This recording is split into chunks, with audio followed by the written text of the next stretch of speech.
Hello friends, video చూసే ముందు like చేయండి, ఛానల్ని సబ్స్క్రైబ్ చేసుకోండి. ఈ వీడియో చాలా ఇంట్రెస్టింగ్గా ఉండబోతుంది కాబట్టి ఎక్కడా స్కిప్ చేయకుండా చివరి వరకు చూడండి. వ్యాపారాల్లో నష్టాలు వచ్చి అప్పులు ఎక్కువ అయితే ఆస్తులు అమ్ముకోవడము, ఐపీ పెట్టి పారిపోవడము, దొంగతనాలు లాంటివి చేయడము చేస్తుంటారు. కానీ ఈ ఇన్సిడెంట్లోని ఒక వ్యక్తి తనకున్న అప్పులు తీర్చుకునేందుకు, కష్టాల నుండి గట్టెక్కేందుకు ఎలాంటి పని చేశాడో తెలుసుకుందాం. మంచిర్యాలలో శరత్ కుమార్ అనే వ్యక్తి భార్య లలితతో కలిసి నివసిస్తున్నాడు. ఈ దంపతులకు ఒక కొడుకు, కూతురు ఉన్నారు. శరత్ కుమార్ మంచిర్యాలలో మొదట మార్బుల్ వ్యాపారం చేసేవాడు. అందులో నష్టాలు రావడంతో అప్పులు చేసి ఇంటీరియర్స్ డిజైన్ బిజినెస్ చేశాడు. ఆ వ్యాపారం కూడా దివాలా తీయడంతో అప్పుల వాళ్ళ పోరు పడలేక కరీంనగర్కి భార్య పిల్లలతో కలిసి వెళ్ళి ఆరేపల్లిలోని ఒక అపార్ట్మెంట్లో గది రెంటుకు తీసుకొని ఉంటున్నాడు. ఒకరోజు భార్య లలిత ఇన్స్టాగ్రామ్లోని రీల్స్ చూస్తుండగా శరత్ కుమార్కి ఒక ఐడియా వచ్చింది. భార్య చేత ఇన్స్టాగ్రామ్లో అకౌంట్ ఓపెన్ చేయించాడు. అందులో ఇద్దరూ కలిసి రీల్స్ చేస్తూ ఉండేవారు. ఇంతలో లలిత పేజ్కి చాలామంది ఫాలోవర్స్ వచ్చారు. ఆ ఫాలోవర్స్కి న్యూడ్ వీడియో కాల్స్ చేస్తూ న్యూడ్ పిక్స్, వీడియోలు పంపి డబ్బులు రాబట్టాలని భార్యకి చెప్తే ఆమె సరైనంది. కొంతమంది ఫాలోవర్స్కి మెసేజ్లు చేస్తూ వాళ్ళలో ఇంట్రెస్ట్ ఉండేవారికి న్యూడ్ వీడియోలు, పిక్స్ పంపించి డబ్బులు వసూలు చేసేది. కొంతమందికి ఒక ఆఫర్ ఇచ్చింది.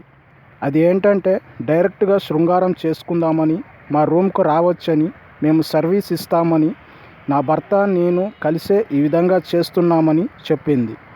కొంతమంది శృంగార రసికులు వీళ్ళ రూమ్కి వెళ్ళి శృంగారం చేసి వారు చెప్పినంత డబ్బు పే చేసి వెళ్ళేవారు. భర్త శరత్ కుమార్ ఆ రూమ్లో సీక్రెట్గా కెమెరాలు పెట్టి వాళ్ళ శృంగార ప్రక్రియను రికార్డు చేశాడు. కాకపోతే లలిత శృంగార సమయంలో ముఖం కనిపించకుండా మాస్క్ పెట్టుకునేది. కానీ ఆ విటుడు మాత్రం ముఖం కనిపించే విధంగానే ఉండేవాడు. ఇలా రోజులు గడుస్తున్నాయి. 100 మందికి పైగా ఇతని భార్యతో ఎంజాయ్ చేసి వెళ్ళారు. వీళ్ళలో కొంతమంది డబ్బు బాగా ఉండేవారికి శరత్ కుమార్ తాను సీక్రెట్గా రికార్డు చేసిన వీడియోలు పంపి తాను అడిగినంత డబ్బు ఇవ్వకపోతే ఆ వీడియోలను ఆన్లైన్లో పెడతానని బెదిరించి లక్షల్లో వసూలు చేశాడు. కొంతమందిని చంపుతానని బెదిరించి కూడా డబ్బులు వసూలు చేశాడు. ఇదే క్రమంలో కరీంనగర్కు చెందిన ఒక వ్యాపారిని బెదిరించి 14 లక్షల వరకు శరత్ కుమార్ దంపతులు లాగేశారు. ఆ డబ్బుతో శరత్ కుమార్ అప్పులు తీర్చి ఒక కారు, ఫ్లాట్ కొనుగోలు చేశాడు. ఇంకో 5 లక్షలు ఇవ్వాలని, లేకపోతే నీ వీడియోలు ఆన్లైన్లో ప్రత్యక్షమవుతాయని, నిన్ను కూడా చంపేస్తామని బెదిరిస్తే ఆ వ్యాపారి మొదట ₹1,00,000 ఇచ్చాడు. తనకు జరిగిన మోసాన్ని ఆ వ్యాపారి తన ఫ్రెండ్తో చెప్పగా ఇది ఇంతటితో ఆగదని, నిరంతర ప్రక్రియ అని, ఇంకా డబ్బులు లాగేస్తారని పోలీస్ కంప్లైంట్ ఇద్దామని చెప్పాడు. జనవరి 13న స్థానికంగా ఉండే పోలీస్ స్టేషన్లో ఫిర్యాదు చేశాడు. ఆ దంపతుల వివరాలను తెలియజేశాడు. మిగతా 4 లక్షలు ఇవ్వాలని శరత్ కుమార్ దంపతులు ఆ వ్యాపారికి ఫోన్ చేస్తే సిరిపురం కాలనీలోని ఓ దాబా దగ్గరికి వస్తే ఇస్తానని ఆ వ్యాపారి చెప్పాడు.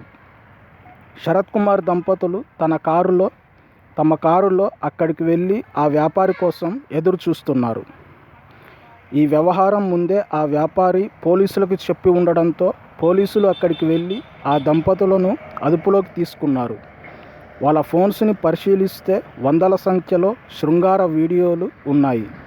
అప్పుల బాధ నుండి విముక్తి పొందేందుకు ఇలాంటి నీచమైన పనులు చేశామని ఆ దంపతులు ఒప్పుకున్నారు. వీరిని అరెస్ట్ చేసి రిమాండ్కి తరలించారు. వీడియో నచ్చితే లైక్ చేయండి, షేర్ చేయండి, సబ్స్క్రైబ్ చేయండి, పక్కనే ఉన్న బెల్ సింబల్ను యాక్టివేట్ చేయండి.